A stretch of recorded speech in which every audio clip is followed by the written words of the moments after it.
ఓం శ్రీ మహాగణాధిపతయే నమో నమః.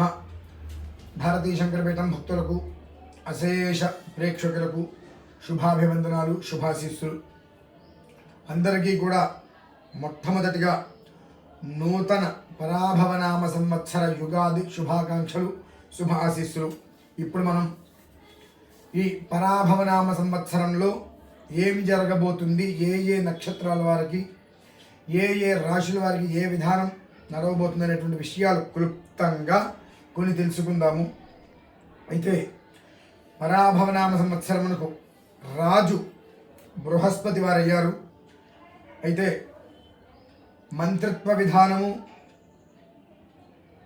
సేనాపతిత్వ విధానములు ఇవన్నీ మనం కనుక చూసుకున్నట్లయితే యుగాది నుండి చాలా మటుకు ఇబ్బందికర వాతావరణములే మనకు అక్కడ గోచరిస్తున్నాయి. ఇందులో ఒక్కొక్కరు ఒక్కొక్క విధానాన్ని అనుసరిస్తూ ఉంటారు. జ్ఞానముపై అజ్ఞానం వృద్ధి చెందటము, ఆలోచనలపై అనాలోచనలు వృద్ధి చెందటము, వివేకముపై అవివేకము వృద్ధి చెందటము అనేటువంటివి చాలా ఎక్కువగా కనిపిస్తూ ఉన్నాయి అక్కడ. మరలా ఇంకా చూసుకుంటే యుద్ధ ప్రతిపాదిక వాతావరణం అనేటువంటిది మొత్తం మీద ఎక్కువగానే కనిపిస్తుంది. రాజకీయాలలో చాలా సంక్షోభం కనిపిస్తుంది. అలాగే చాలా ప్రముఖులు, పారిశ్రామికులు కావచ్చు, రాజకీయ విధానం కావచ్చు, ఈ సినిమా రంగం, చాలా చెప్పుకోవదగ్గ వ్యక్తులు కైలాస యాత్ర కూడా కనిపిస్తుంది చాలా విశేషంగా. తస్మాత్ జాగ్రత్త మాత్రం మేము హెచ్చరించడమే ప్రధానంగా మేము చేసేటువంటి విషయము. ఇందున ఈ ఒక్క విధానంలో ఇప్పుడు మనకు కొన్ని రకాల చండాలాది యోగాలు ఆపాదించడం వలన ఎవరెవరు ఎలా ఉంటారు అని ప్రధానంగా చూసుకుంటే క్లుప్తంగా అశ్విని మఖ మూల ఈ నక్షత్రం వారు కేతు మహర్దశలో జన్మిస్తారు. వీరి యొక్క ఆలోచనల విధానం ఎలా ఉంటాయి అని అంటే అజ్ఞానాన్ని అభివృద్ధి చేసే విధంగా,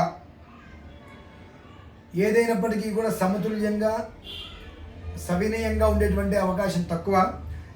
నేను చెప్పిందే కరెక్టు, నాకు తెలుసు అనేటువంటి ఒక స్థితిగమనంలో వీరి ఆలోచనలు వెళ్తూ ఉంటారు. తద్వారానే వీరి ఇబ్బందులు కూడా కొని తెచ్చుకునేటువంటి విధానం వీరికి ఉంది. భరణి పుబ్బ పూర్వాషాఢ వీరు నాకు తెలుసులే, నేను చేసుకోగలను అంటే ఓవర్ కాన్ఫిడెన్స్. వీళ్ళకి కాన్ఫిడెన్స్ చాలా మంచిది, కానీ ఆ థింకింగ్ అనేటువంటి ఓవర్గా చేసిన, అనాలోచితంగా ఏమైనా నిర్ణయాలు తీసుకున్నా, ఏదైతే అవసరమో వాళ్ళు జీవితం నిలబడటానికి దానికి సంబంధించింది కాకుండా ఇప్పుడు అవసరమా అనేటువంటి ఆలోచనలో ఉన్నా వీరి యొక్క జీవితం 5.5 సంవత్సరాల పాటు వృద్ధి కలిగేటువంటి జీవితం అలా నత్తనడకలాగా సాగేటువంటి స్థితి ఉంది. వీరు జాగ్రత్తగా ఉండాలి. అలాగే కృత్తిక ఉత్తరాషాఢ వీరు తేజస్కాములైనప్పటికీ కూడా బద్ధకముచే చేతికి వచ్చినటువంటి విషయాలను కూడా వాళ్ళు వదిలేసుకునేటువంటి ప్రమాదాలు ఎక్కువ ఉన్నాయి. వారికి ఎలా ఉంటుందంటే ఆ సుమతి కాలమతి మందమతి కథలాగా జరుగుతుందిలే, చూద్దాంలే, చేద్దాంలే అని అనుకునే లోపే, అంటే ఇంకొక మీకు అర్థమయ్యే రీతిలో చెప్పాలి అంటే కృత్తిక ఉత్తరాషాఢ నక్షత్రంలో జన్మించిన వాళ్ళకి ఫాలోయింగ్ ఉండొచ్చు. ఒకవేళ నేను గొప్పవాడిని అని చెప్పి నా గురించి 10 మంది ఆలోచిస్తారని ఉంటుంది. కానీ వాళ్ళు అక్కడ కూర్చొని నేనంటే ఇంతమందికి ఇష్టం ఉన్నప్పుడు నా గురించి ఆలోచిస్తారుగా అనుకుంటూనే ఉంటారు. వీళ్ళకి తెల్లారిపోతుంది. అంటే చేతుల లేజీనెస్తో వీళ్ళకు వచ్చేటువంటి అవకాశాలు వీళ్ళు జాలవిరుచుకుంటూ ఉంటారు. ఇక రోహిణి హస్తాశ్రవణం, అత్యహంకారం, అనాలోచన, దీర్ఘకాలికంగా ఏదైనా ఒక విధానాన్ని అనుసరిద్దామని ఉండదు. తాత్కాలికం, అప్పటికప్పుడు నాకు ఆ రోజు గడిస్తే చాలు కదా అనేటువంటి స్థితి ఒకటైతే, అనాలోచనలతో కుటుంబాన్ని దూరం చేసుకునేటువంటి విషయాలు బాగా ఎక్కువగా ఉన్నాయి. భార్యాభర్తల మధ్య తగాదాలు కావచ్చు, కుటుంబంలో వైరం కావచ్చు, ఒకరికొకరు విడిపోయేటువంటి స్థితులు చాలా ఎక్కువగా ప్రెజర్ అనేటువంటి చూపిస్తూనే ఉన్నాయి. అలాగే రాజప్రభావాతు, కోర్టులు, పోలీసులు అనేటువంటి విషయంలో చాలా ఎక్కువగా సతమతమయ్యేటువంటి స్థితులు వీళ్ళకి చాలా ఎక్కువగా ఉన్నాయి. మృగశిర చిత్తాధనిష్ట వీరు ఎదుటి మనిషి మీద చూపించేటువంటి ప్రేమే తిరిగి వీళ్ళకి ఇస్తూ ఉంటుంది. అంటే వీరు ఏదైతే చూపించగలుగుతారో అదే చూపిస్తూ ఉంటుంది వీళ్ళకి తిరిగి. స్వతసిద్ధంగా ప్రేమ పాత్రులుగా ఉంటూ ఉంటారు. తొందరగా ఒక మనిషిని ఒకటి అనాలి అనేటువంటి ఆలోచన లేదు, మనం పడదాము అనేటువంటి ఉంటారు. కానీ శ్రమ చాలా, అంటే మన అనేటువంటి యొక్క బాగా భావన ఉండటం వలన విపరీతమైన శ్రమ వీళ్ళకి ఎక్కువ అవుతుంటుంది. శ్రమకి తగ్గ ఫలితం తక్కువగా ఉన్నప్పటికీ కూడా శారీరకంగా శ్రమ ఎక్కువ అవుతుంటుంది. కాబట్టి ఆరోగ్య పరిస్థితుల్లో కూడా శ్రద్ధ వహించవలసిన పరిస్థితి వీరికి ఉంది. ఆరుద్ర, స్వాతి, శతభిషం ఈ యొక్క 3 నక్షత్రాల వారికి కూడా చాలా రకాలుగా హృద్రోగం, మమ సూర్య అనేటువంటిగా హృద్రోగములు అనేటువంటివి వాళ్ళకి రావడమే కాకుండా జనాలలో వీరు ఎక్కువ నాంతూ ఉంటారు. వీరిపై చెడు ప్రభావం బాగా ఎక్కువ ఉంటూ ఉంటుంది. అలాగే కాస్త న్యాయశాఖ, పోలీసులు అనేటువంటి విధానం వీరిపై కూడా ఒక స్థితిలో ఉండేటువంటి అవకాశాలు చాలా ఎక్కువగానే ఉన్నాయి. నలుగురిలో నవ్వులు పాల్పడడం అనేటువంటిది ఎక్కువ జరుగుతుంది కాబట్టి జాగ్రత్తగా ఉండాలి. పునర్వసు, విశాఖ, పూర్వభద్ర వీరి చేతిలో ఎంత పదవి ఏదున్నప్పటికీ కూడా వ్యవస్థని మాత్రం నిలబెట్టలేని విధానంలో ఏర్పడుతుంది. నేను గొప్పవాడిని అవ్వచ్చు, ఆ పునర్వసు, విశాఖ, పూర్వభద్రలో నాదో ఒక నక్షత్రం కావచ్చు బహుశా, అయినప్పటికీ కూడా నేను డమ్మీ క్యాండిడేట్ లాగానే ఉంటా. కొన్ని మనం సినిమాలు చూస్తూ ఉంటాం, డైరెక్టర్ డమ్మీ క్యాండిడేట్ అన్నట్టుగా అలా ఉంటుంది. మనం ఒక స్థితిలో ఉన్నప్పటికీ కూడా మనకు ఎలాంటి ఒక్క అవకాశాలు కూడా ధైర్యం చేసి ముందుకు వచ్చి ఒక విధానాన్ని అనుసరించడానికి అర్హతలు మనకి లేని స్థితికి వస్తాం. తద్వారా ఏమైనా అంత పెద్ద పరిస్థితుల్లో ఉన్నావు అని నవ్వుపాట్లు కూడా నలుగురిలో ఈ కుటుంబంలో వ్యతిరేకత కూడా వచ్చే అవకాశాలు ఎక్కువగా ఉన్నాయి. ఇక పుష్యమి, అనురాధ, ఉత్తరభద్ర వీరి గురించి ఆలోచించినట్లయితే నమ్మక ద్రోహాలు బాగా జరుగుతుంటాయి వీరికి. మన అనుకున్నవారు మనం ఎవరికైతే కనుక వీరు సహకారంగా ఉంటూ ఉంటారో వారే చాప కింద నీరులా వీళ్ళు వెనక్కి తిరిగి చూసుకునేటప్పటికీ వీరికి స్థానచలనం వచ్చేటువంటి రీతిలో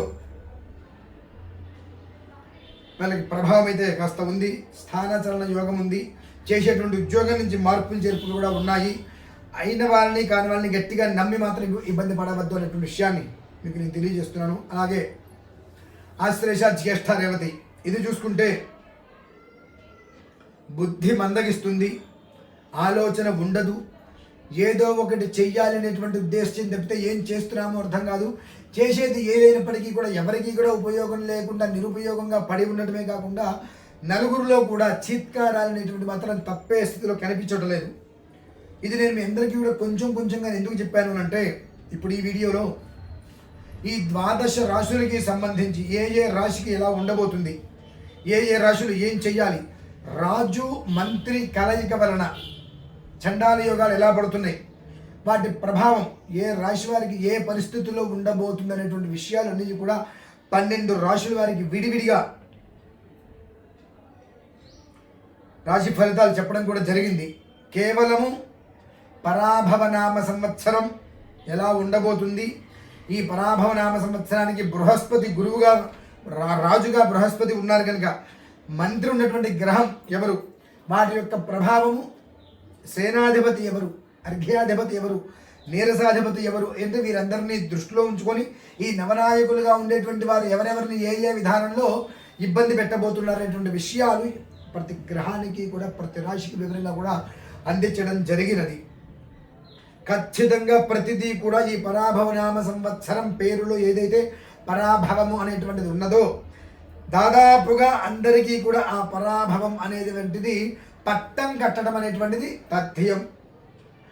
గుడ్డి కన్నా మెల్ల ఉత్తమం కాబట్టి మీ జాతకాలలో మీ లగ్నాలలో ఉండేటువంటి విధానాన్ని ప్రత్యేకంగా ఒక్కసారి తెలుసుకోగలిగితే తద్వారా అందులో ఉండేటువంటి పరిహారాలు ఏమిటి అని చూసుకోగలిగితే ఈ పరాభవాన్ని పట్టం కట్టించుకోవడం అనేటువంటిది కాస్తైనా తగ్గి సంవత్సరాంతమునందు కూడా ఒక మోస్తరి పర్లేదు మనకు అని ఉండవచ్చు. ఇందులో నిన్న మొన్న అడిగిన వారు కూడా ఉన్నారు ఇదే విషయం డిస్కషన్ వచ్చినప్పుడు. ఈ రాజపూజ్యం అవమానాలు ఇవన్నీ ఉన్నాయి కదండి, మరి వీటిలన్నింటినీ దాటేది వెళ్తుందా అని. అసలు ఈ రాజపూజ్యం, అవమానం, ఆదాయం, వ్యయం అనేటువంటివి దేని నుంచి దేనికి సమకూరుతాయి అనేటువంటిది విషయాన్ని కూడా మనం తెలుసుకోవాలి. కాబట్టి స్థితిగత ప్రభావము అది ఏ స్థితిలో ఉంది, ఏ యోగాన్ని అనుసరించబోతుంది అనేటువంటి విషయాలన్నీ కూడా మరికొన్ని విషయాల్ని వివరంగా విషయీకరించి ఇంకొక వీడియో కూడా నేను మీకు అందించడం జరుగుతుంది. ఇప్పటికి మాత్రం చాలా అత్యవసరంగా పరాభవ అనేటువంటిది ఎవరి జీవితంలోనూ కూడా రావద్దు. అందరికీ కూడా ఏదో ఒక రకమైనటువంటి సమస్య ఉన్నది. యుద్ధ ప్రతిపాదిక వాతావరణం అనేటువంటిది అంతర్ముఖంగా బహిర్ముఖంగా దేశమునందు రాష్ట్రాల యందు కూడా తప్పదు. ప్రజాగమనంలో రాజకీయ పరంగా కావచ్చు, సినిమా రంగం కావచ్చు, లేదా సైనికుల విధానంలో కావచ్చు, ప్రమాదములు అయితే కనుక బాగానే ఉన్నాయి. కొన్ని విశేషమైనటువంటి పురుషులకు, అంటే పురుషులు మీనింగ్ గొప్ప వ్యక్తులుగా కీర్తింపబడేటువంటి వ్యక్తులకు కైవల్య ప్రాప్తి కూడా చెంది ఉన్నది. కాబట్టి అందరూ కూడా భగవంతుడిని ప్రార్థన చేసుకుంటూ పరాభవ అనేటువంటి నామం ఏదైతే ఉంటుందో ఆ నామంలో ఉన్నటువంటి ఏ ఒక్కటి మా కుటుంబానికి రాకుండా విజయాన్ని చేకూర్చు తండ్రిని, ఈశ్వరుని అందరూ కూడా ప్రార్థన చేయండి. మీ అందరి కోసం నేను కూడా ప్రార్థన చేస్తాను. ఓం శ్రీ మహాగణాధిపతి నమో నమః. సర్వే జనాః సుఖినో భవంతు. స్వస్తి.